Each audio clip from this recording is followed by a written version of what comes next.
Bonjour chers auditeurs de l'ODJ Média, notre chroniqueur de l'ODJ, Jamal Ajam, partage son avis et sa réflexion, dans un article qu'il a intitulé « La moralisation de la vie publique et le rôle central des partis politiques », qu'on écoutera ensemble dans ce podcast. Notre journaliste débute son article de la manière suivante. Il est indéniable que le Maroc vit une véritable révolution en termes de développement économique, infrastructurel et social, sous l'impulsion de Sa Majesté Mohamed VI, roi innovateur s'il en est, qui a réussi avec son style propre et sa vision prospective, à changer la face du pays. Programme de développement et stratégie multisectorielle mènent en effet le pays vers un modèle de société moderne et prospère, adapté aux exigences du XXIe siècle, sans renier pour autant les valeurs fondamentales et fondatrices de la société marocaine. L'effort régalien qui se fait valoir depuis plus de 2 décennies suit son chemin avec résolution et détermination, enjambant souvent des difficultés liées à une mauvaise gestion des affaires publiques, à une intendance parfois défaillante ou à une gouvernance sujette à caution dont les acteurs, dans la majorité des cas, sont paradoxalement se réputer être porteurs de principes démocratiques et éthiques et de valeurs de militantisme au service du pays et des citoyens. Monsieur Jamal Ajam approfondit sa réflexion ainsi. Les affaires de corruption, de crimes financiers, de mauvaise gestion, d'abus de pouvoir, d'abus de position dominante, de népotisme et autres conflits d'intérêts, qui ébranlent de temps à autre la scène politique et dont les héros sont pour la plupart des élus doublés de gestionnaires locaux, de dirigeants de clubs sportifs ou de chefs d'entreprise communales, posent un véritable problème de crédibilité et résonnent comme une vulgaire fausse note dans la partition du Maroc nouveau.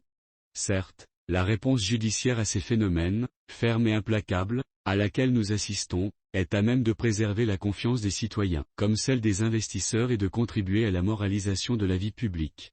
Elle est aussi l'expression d'une mise en œuvre sincère du constitutionnel principe de la reddition des comptes.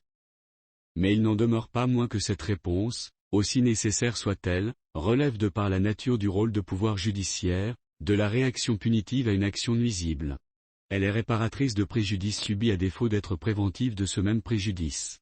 C'est donc en amont que tout l'effort doit être concentré pour préserver la morale des intervenants politiques et la réputation des institutions démocratiques, ce qui engage pleinement les partis politiques pourvoyeurs des élites, au même titre que l'appareil législatif plutôt frileux jusqu'ici en matière d'élaboration de lois moralisatrices, à commencer par la production d'un code de déontologie, qui s'appliquerait à tous les acteurs de la gestion des affaires publiques.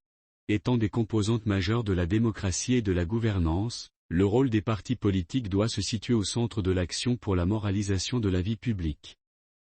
Pour ce faire, il n'y a qu'une seule voie, celle de se rénover par l'adoption d'une vision courageuse, au diapason des exigences de l'État et qui bannit de façon catégorique les pratiques qui ont prévalu jusqu'ici. Le Coran nous enseigne dans la sourate Ar-Ra'd que Allah ne modifie point l'état d'un peuple, tant que les individus qui le composent ne modifient pas ce qui est en eux-mêmes. Cet enseignement divin nous renvoie à une équation claire et limpide, sans inconnu, assainissement interne, bonne sélection des candidats aux élections, bonne conduite, compétence et responsabilité. Ce faisant, les partis politiques gagneraient beaucoup à assainir leur rang des traîneurs de casseroles et autres brebis galeuses. C'est même devenu une urgence et c'est le premier pas pour conquérir ou reconquérir la sympathie des masses. Le maintien de prévaricateurs notoires parmi les rangs des partis ne signifie rien d'autre que la non-adhésion affichée à la lutte contre la dépravation et donnerait surtout le mauvais exemple aux jeunes cadres qui aspirent à contribuer à l'essor de leur pays. L'auteur conclut son article en ces mots. Les formations politiques seront tout aussi gagnantes et avec elles la démocratie, si elles élaborent et appliquent des codes de conduite pour leurs membres avec imposition de règles et principes éthiques. Idem si elles instaurent des mécanismes de surveillance pour prévenir les manquements à la déontologie et à l'éthique par leurs membres. Élément essentiel, leurs candidats aux différentes consultations électorales doivent être triés au volet avec comme principaux critères l'intégrité morale et la compétence, tout en leur programmant des formations sur les meilleures pratiques en matière de gouvernance, de gestion de proximité et de responsabilité publique.